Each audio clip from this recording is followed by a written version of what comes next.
topic before us is diabetic maculopathy, diabetic retinopathy management approach.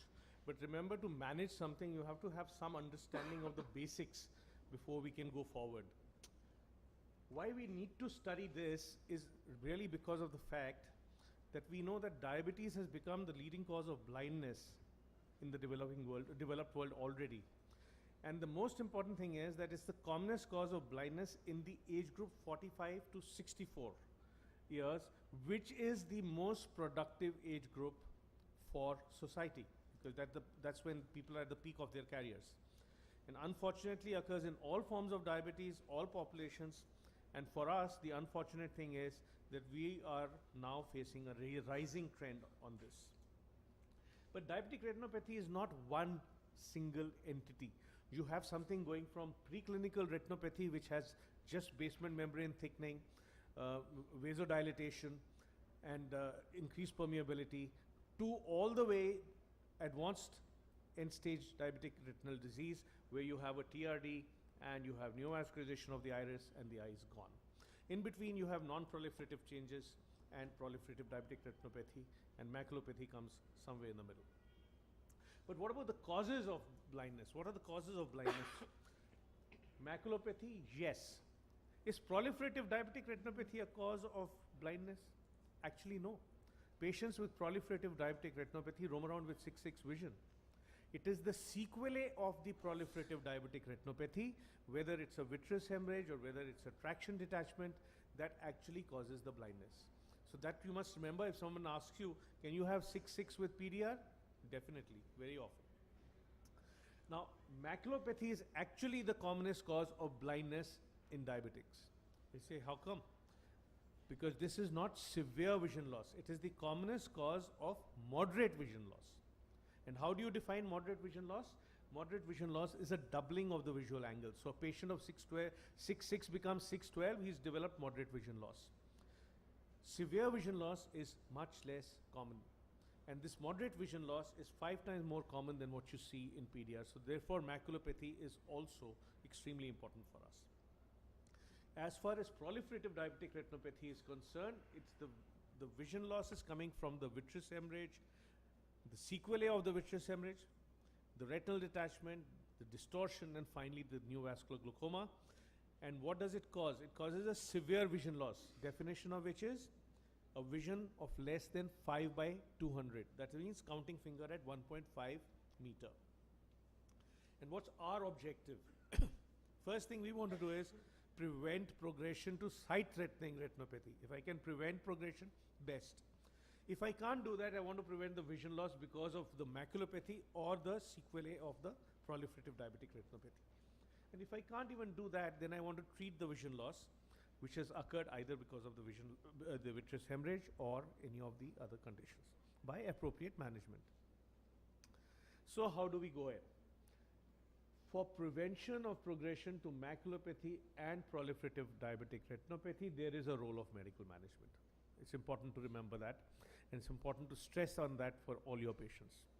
For prevention of vision loss because of maculopathy and PDR sequelae, in addition to the medical management, you have laser treatments, intravitreal injections, and adjunctive medical treatment. And finally, for management of vision loss due to vitreous hemorrhage, you need surgery.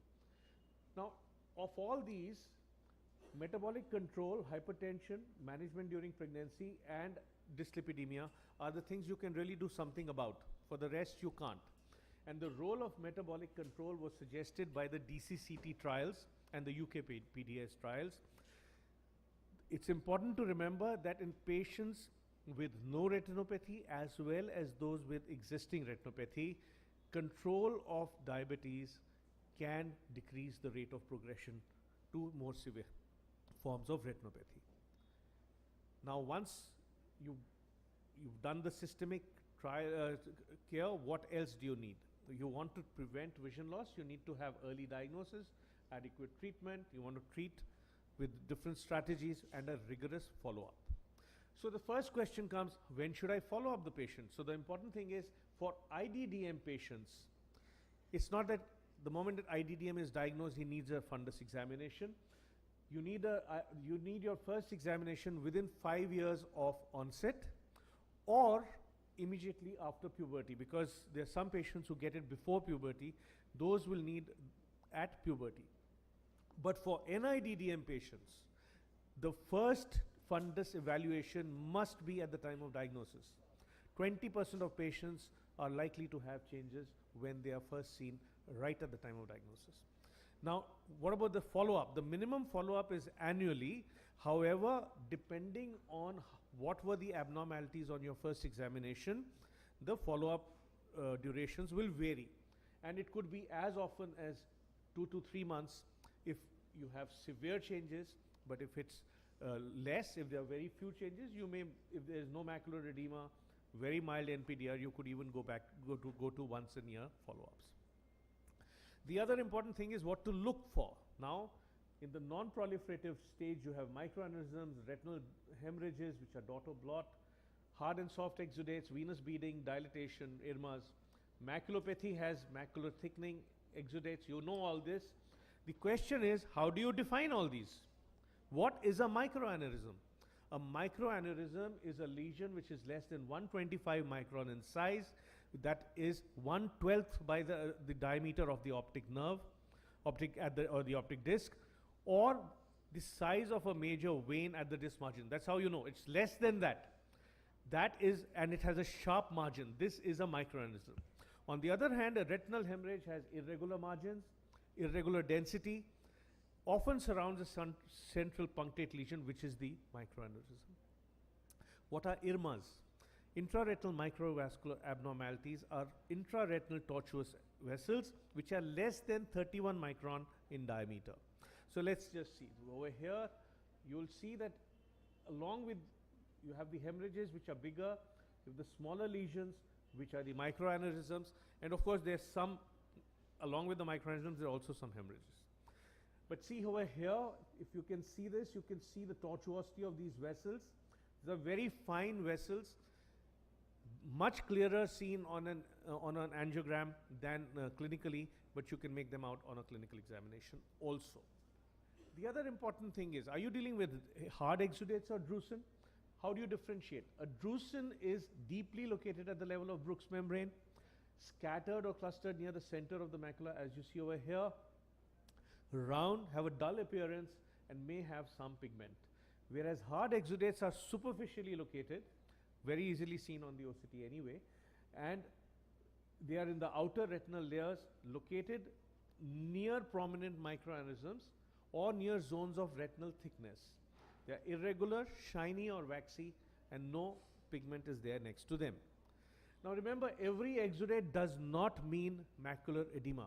What you see over here is a patient who had a macular hard exudates but no leak. Why? Because the edema has gone away. The hard exudate is only a tombstone. Now, as far as the classification goes, you have mild, moderate, severe, non-proliferative. What is the importance of all this? The importance is that if you categorize a patient as severe or very severe, he has a high chance of developing proliferative changes. And so, there is a rule which is often asked in exams called the 4-to-1 rule.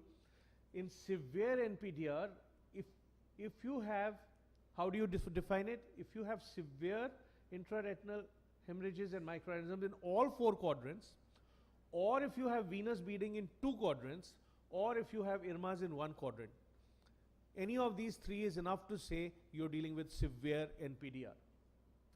If you have all 4 quadrants, hemorrhages and microaneurysms, and along with that you have venous beading in 2 quadrants, and edemas in 1 quadrant, you're dealing with very severe NPDR.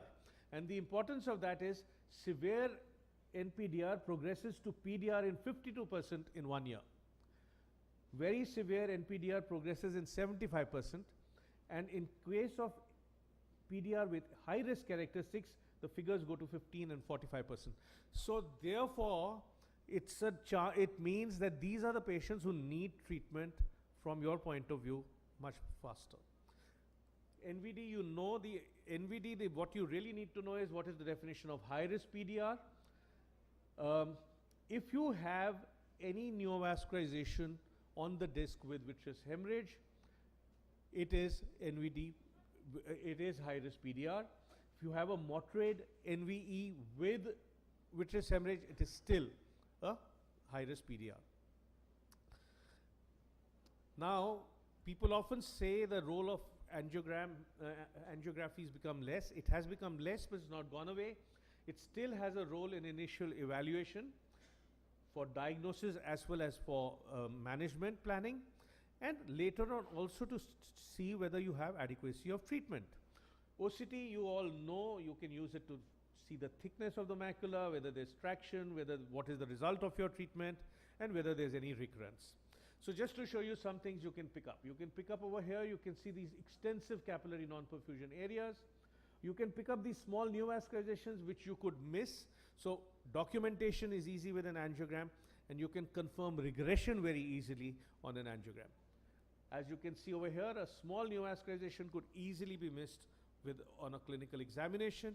And sometimes, though if you look carefully, you can see this large neovascularization, but see it's much more vivid on the angiogram than it is on the color photograph, where you may be misled by the hard exudates thinking that it's basically a case of macular edema. Not only can you detect neovascularization quickly, you can also see the response to laser. You can see over here that it's gone away.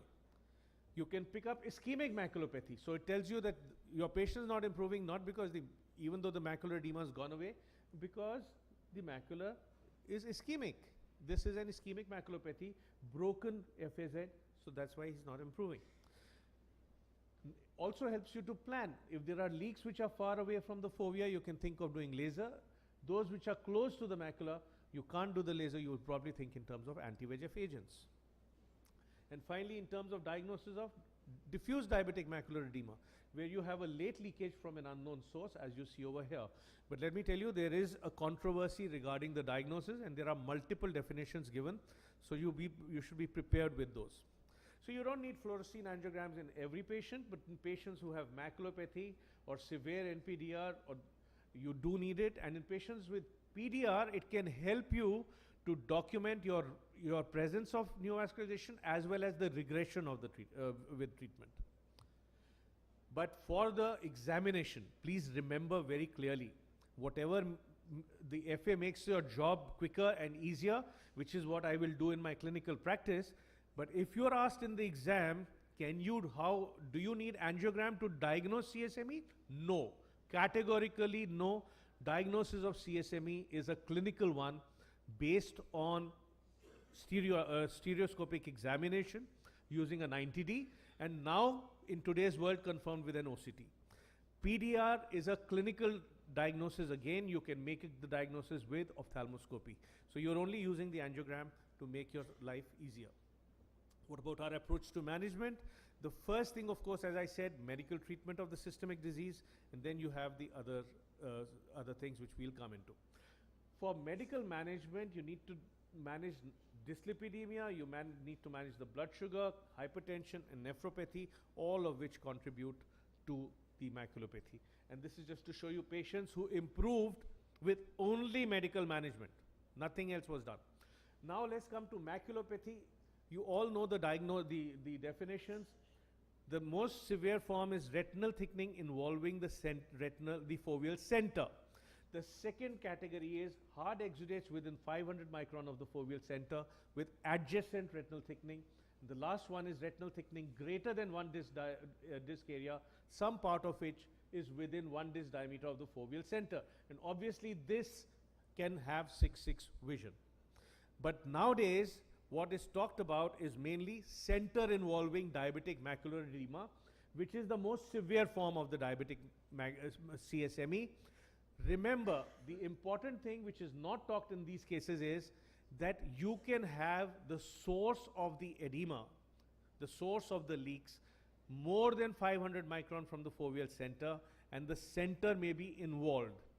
These patients are amenable to laser therapy and constitute 50% of the total. So there is a role for laser even today in diabetic maculopathy. Let's come to how we treat. Now, if you have a patient, we know from the ETDRS that lesions which are more than 500 micron from the foveal center can be treated by laser. In today's world with pharmacotherapy, one needs to go further away so that there is no runoff from the laser therapy. And in those cases, so if you have a lesion, a leak which is more than 750 micron from the foveal center, half this diameter or more, you could consider doing laser for those patients. And if you have leaks which are further away, which are closer than that, you would consider pharmacotherapy.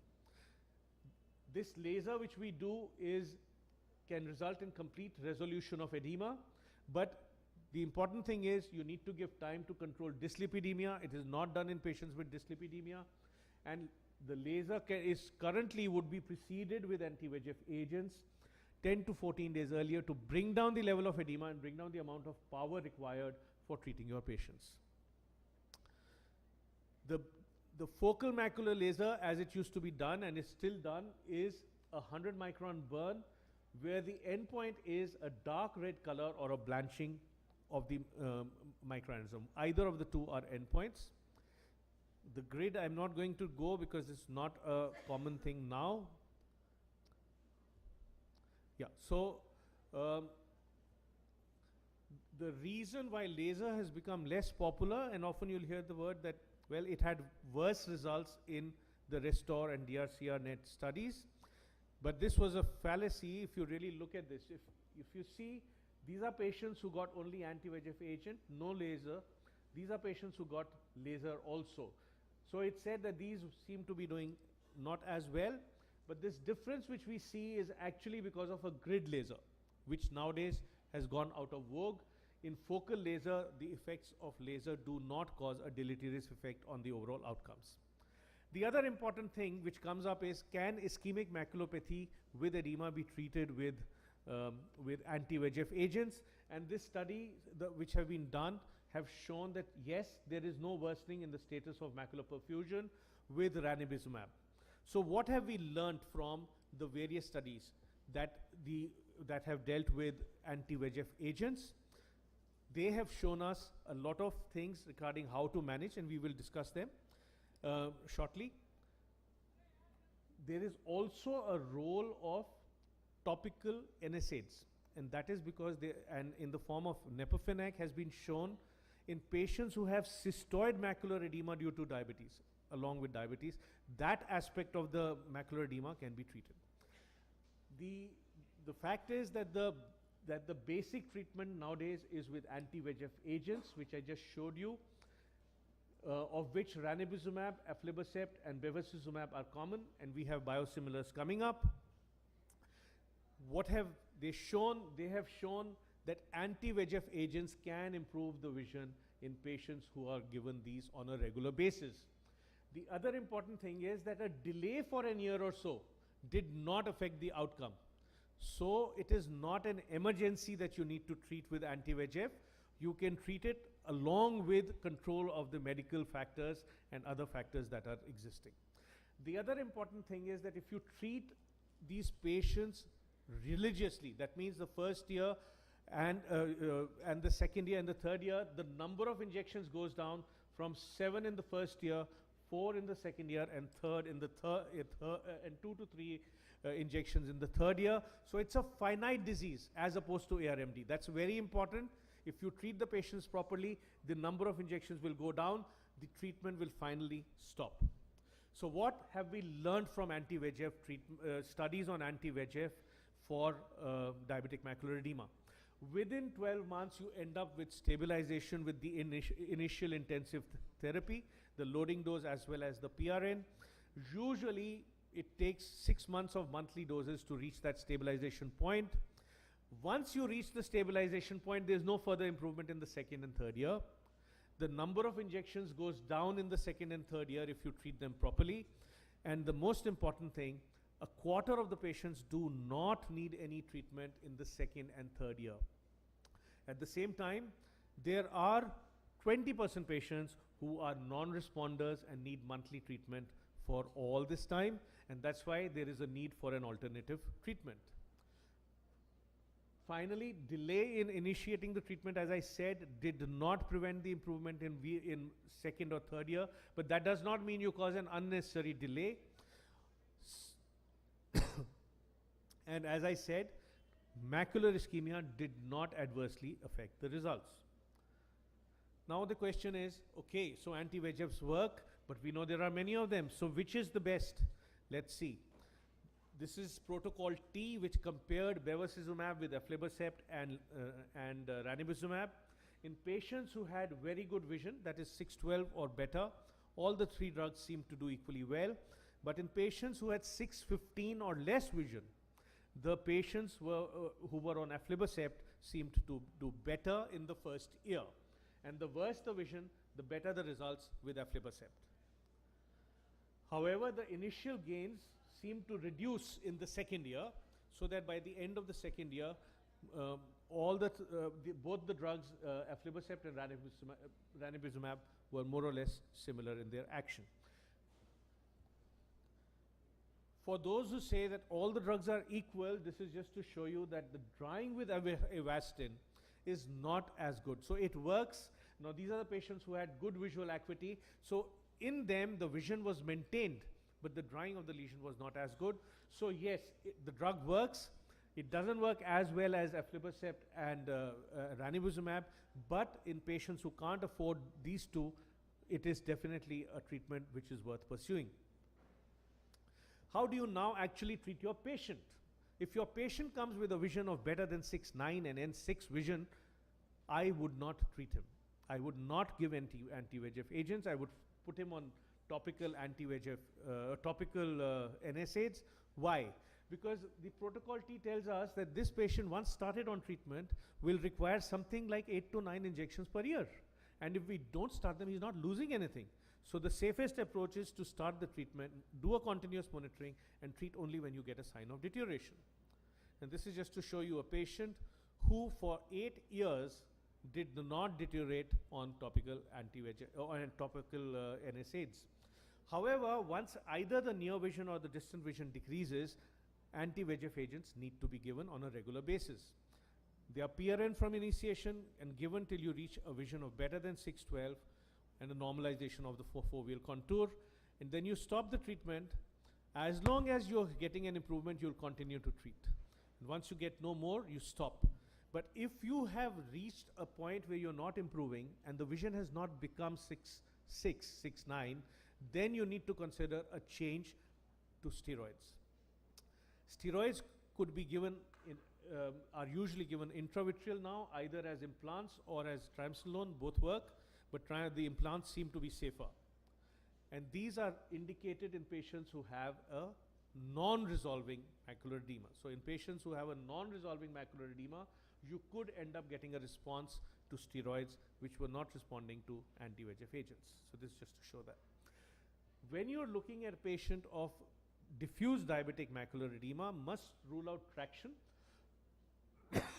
because tractional macular edema requires surgery. If there's no traction, you continue with the anti-VEGF agents, but if there's traction, you would need surgery if the vision is going down.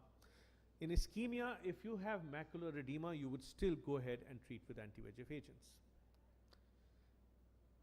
Now, the most important part of this is the monitoring, which must continue as long as the patient does not reach a stable point, and then only you decrease the duration of follow-ups, increase the duration of follow-ups. Now, last part of this is proliferative diabetic retinopathy. In proliferative diabetic retinopathy, the question is how to manage, whether to add anti-VEGF agents or steroids. Well, it could decrease the macular edema, and you can get better visual outcomes with steroids or anti-VEGF agents added to laser therapy. There has been a major study called the Protocol S, which compared anti-VEGFs with laser and pointed out that yes, you could manage patients with anti-VEGFs alone, and the most positive effect which came was in terms of maintenance of the field. The field effect is, the deterioration of the field is more with laser as compared to anti-VEGFs. However, studies on laser show that the patients do not have a negative perception about the laser. So though clinically when you test there seems to be an effect, but in terms of their ability to drive, it doesn't seem to be making too much of a difference. The other thing you must remember, in patients without diabetic macular edema, if you treat them with anti-VEGF agents, they need 7 injections in the first year and 10 in 2 years. So it's not a small cost. In patients with DME, they need 9 injections in the first year and 14 injections in 2 years, as opposed to those who also got a PRP, where the number of injections came down to 5 and 9. So the laser is helping you in some way in bringing down the number of injections that you need, which is otherwise very high. So for that one advantage, the preservation of the fields, which too has not shown that much of a long-term effect, you cannot give up on lasers in patients with PDR. So today, if you have a patient of PDR with maculopathy, first think in terms of completing the laser treatment, especially if it's a raised neovascularization. Reviews 3 months later, if there is, and see whether you need to do anything more. Local laser for flat neovascularization is possible soon after an anti-VEGF. You can give an anti-VEGF, but complete the laser soon after that. If you still have persistent neovascularization, you should do an anterior extension of your laser to the ora, which will not affect the field, and posteriorly up to close to the disc nasally. And if you still have neovascularization, then you should consider anti-VEGF agents. Now, if you are offering monotherapy for PDR, kindly counsel your patient about the need for 14 or more injections, with a possibility of more later before you start this treatment, as well as the need for regular follow-up. Otherwise, you risk creating problems for your patients during follow-up. So as of today, I would not use anti-VEGF agents as a primary therapy.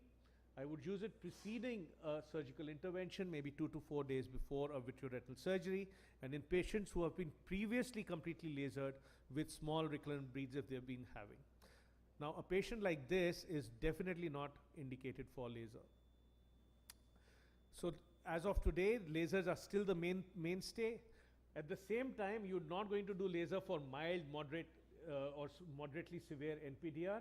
In severe and very severe NPDR, you could consider laser, because if you see the ETDRS report also, it uses very guarded words which says you can follow. If the patient doesn't follow up, then you can consider doing the laser. So if you have to say that in an exam, remember, you must point out these are the indications, which it could include non-compliance, patient not coming regularly, one-eyed patients. So all those are indications for doing laser at an earlier stage. However, with HRC, high-risk characteristics, there's no question, you have to do the laser. And patients who have a TRD also, if there are areas which are without TRD, you could consider laser, and that can improve the prognosis following surgery. The special situations where you may consider laser are pregnant ladies with DR, because that can progress, one-eyed patients, and non-compliance. Techniques include focal, local, and full scatter. The only thing I would like to stress is that now, previously the technique as described is with bigger spots, 500 micron spots. Now most of us are using smaller spots. So the important thing is, break it up into multiple sittings. Don't give very severe reaction. You need to give a grade 3 burn. If you give grade 4 burns, you could end up causing choroidal effusions. I think there are certain tips which I thought I would add, but we're running out of time. Yeah, so this is just to show you, when you give too much of laser in one go, this is what you could end up with. Though this is reversible, but it's something to avoid. The final thing is, remember, laser is a destructive procedure. It converts a hypoxic into an anoxic area, but doesn't result in visual improvement per se. So the basic objective is stabilization of the vision. And what are the risks involved? The risks involved is a 1-line risk decrease of visual acuity in 11%, 2-line decrease in 3%, and a decrease in visual field in 10%. But at the same time, it brings about a 50 to 60% reduction in the risk of severe vision loss. For vitreous hemorrhage, the important thing is that diabetic vitrectomies are tough. These are not easy procedures. You saw some, Dr. Atul Kumar showing you some of them. There are multiple traction points, multiple tenacious attachments which need to be segmented or delaminated, and therefore these are, and it's important to find the plane of dissection for these. So it's important to ensure that these are not surgeries for the ordinary retinal surgeon. It's not something that a person who does once in a while surgery should undertake, and these could have a guarded prognosis. At the same time, you can salvage vision in many of the patients with surgical intervention also.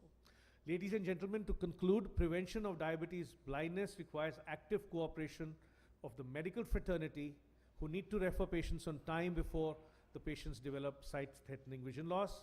And if we all work together, the patient, the general ophthalmologist, the vitreoretinal surgeon, and the physician, we can save the eyes of many of our patients. Thank you very much.